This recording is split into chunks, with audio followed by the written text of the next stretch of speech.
David had been anointed king of Israel by Samuel because the Lord had rejected Saul as king and particularly had told him that his son would not succeed him as king, but there would be a new king. David had been trained by the Lord, and then, at the age of 30, he was appointed king of Judah. But Abner, the general in Saul's army, appointed Ishbosheth, one of Saul's sons, as king of the rest of the nation of Israel, of all the other tribes. There had been an initial battle between the two, and David's men had clearly won that. Abner had called for a cessation of the battle, and Joab had agreed. But that left a stalemate. Abner still supporting Ishbosheth, but the people of Judah having David as king. And while it seems there were no more battles, yet we are told now there was a long war between the house of Saul and the house of David. But David grew stronger and stronger, and the house of Saul grew weaker and weaker. Sons were born to David in Hebron. His firstborn was Amnon by Ahinoam the Jezreelitess. His second, Chileab, by Abigail the widow of Nabal the Carmelite. The third, Absalom the son of Maachah, the daughter of Talmai, king of Geshur. The fourth, Adonijah the son of Haggith. The fifth, Shephaniah the son of Abital. The sixth, Ithream, by David's wife Eglah. These were born to David in Hebron.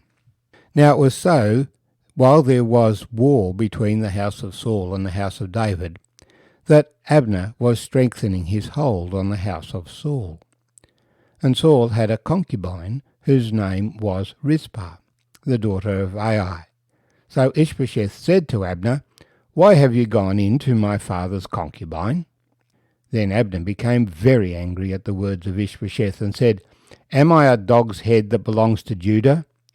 Today I show loyalty to the house of Saul your father, to his brothers and to his friends, and have not delivered you into the hand of David.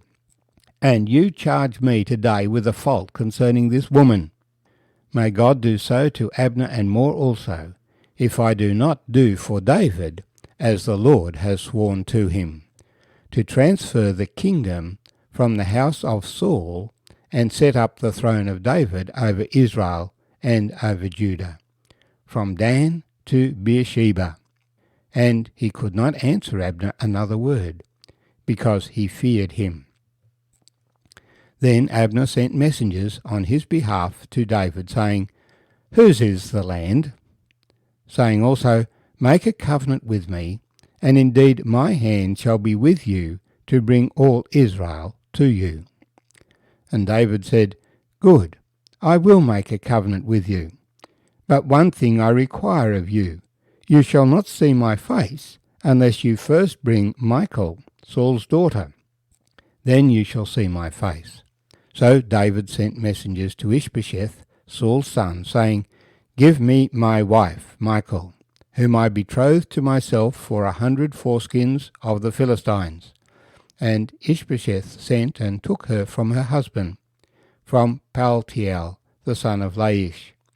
Then her husband went along with her to Bahurim, weeping behind her. So Abner said to him, "Go, return." And he returned. Now Abner had communicated with the elders of Israel, saying, "In time past you were seeking for David to be king over you. Now then do it. For the Lord has spoken to David, saying, By the hand of my servant David I will save my people Israel from the hand of the Philistines and the hand of all their enemies." And Abner also spoke in the hearing of Benjamin. Then Abner also went to speak in the hearing of David in Hebron, all that seemed good to Israel, and the whole house of Benjamin. Abner and 20 men with him came to David at Hebron, and David made a feast for Abner and the men who were with him. Then Abner said to David, "I will arise and go, and gather all Israel to my lord the king, that they may make a covenant with you, and that you may reign over all that your heart desires." So David sent Abner away, and he went in peace. At that moment the servants of David and Joab came from a raid and brought much spoil with them. But Abner was not with David in Hebron, for he had sent him away, and he had gone in peace.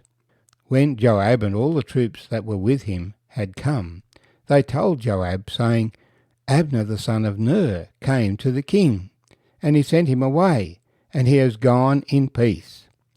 Then Joab came to the king and said, What have you done? Look, Abner came to you. Why is it that you sent him away, and he is already gone? Surely you realize that Abner the son of Ner came to deceive you, to know your going out and your coming in, and to know all that you are doing. And when Joab had gone from David's presence, he sent messengers after Abner, who brought him back from the well of Sirah. But David did not know it. Now when Abner had returned to Hebron, Joab took him aside in the gate to speak with him privately, and there stabbed him in the stomach, so that he died for the blood of Asahel his brother. Afterward, when David heard it, he said, My kingdom and I are guiltless before the Lord forever of the blood of Abner the son of Ner. Let it rest on the head of Joab and on all his father's house, and let there never fail to be in the house of Joab one who has a discharge or is a leper, who leans on a staff or falls by the sword, or who lacks bread. So Joab and Abishai his brother killed Abner, because he had killed their brother Asahel at Gibeon in the battle. Then David said to Joab and all the men who were with him, Tear your clothes, gird yourselves with sackcloth, and mourn for Abner. And King David followed the coffin. So they buried Abner in Hebron. And the king lifted up his voice and wept at the grave of Abner, and all the people wept. And the king sang a lament over Abner and said, Should Abner die as a fool dies? Your hands were not bound, nor your feet put into fetters. As a man falls before wicked men, so you fell. Then all the people wept over him again. And when all the people came to persuade David to eat food while it was still day, David took an oath, saying, God do so to me and more also, if I taste bread or anything else till the sun goes down. Now all the people took note of it, and it pleased them, since whatever the king did pleased all the people. For all the people and all Israel understood that day that it had not been the king's intent to kill Abner the son of Ner. Then the king said to his servants, Do you not know that a prince and a great man has fallen this day in Israel? And I am weak today, though anointed king. And these men, the sons of Zeruiah, are too harsh for me. The Lord shall repay the evildoer according to his wickedness. My name's Arthur, and I thank you for joining me as we have shared 1 Samuel chapter 3 together. The war was there. There was a standoff between Ishbosheth and David, between Abner and Joab. David was prepared to wait and was looking for opportunities at peace. And it soon became evident to Abner that Ishbosheth was not worthy of the role of king, since Ishbosheth found fault with Abner over a woman, when Abner was the only one who kept him in power. And so he worked to transition Israel to David.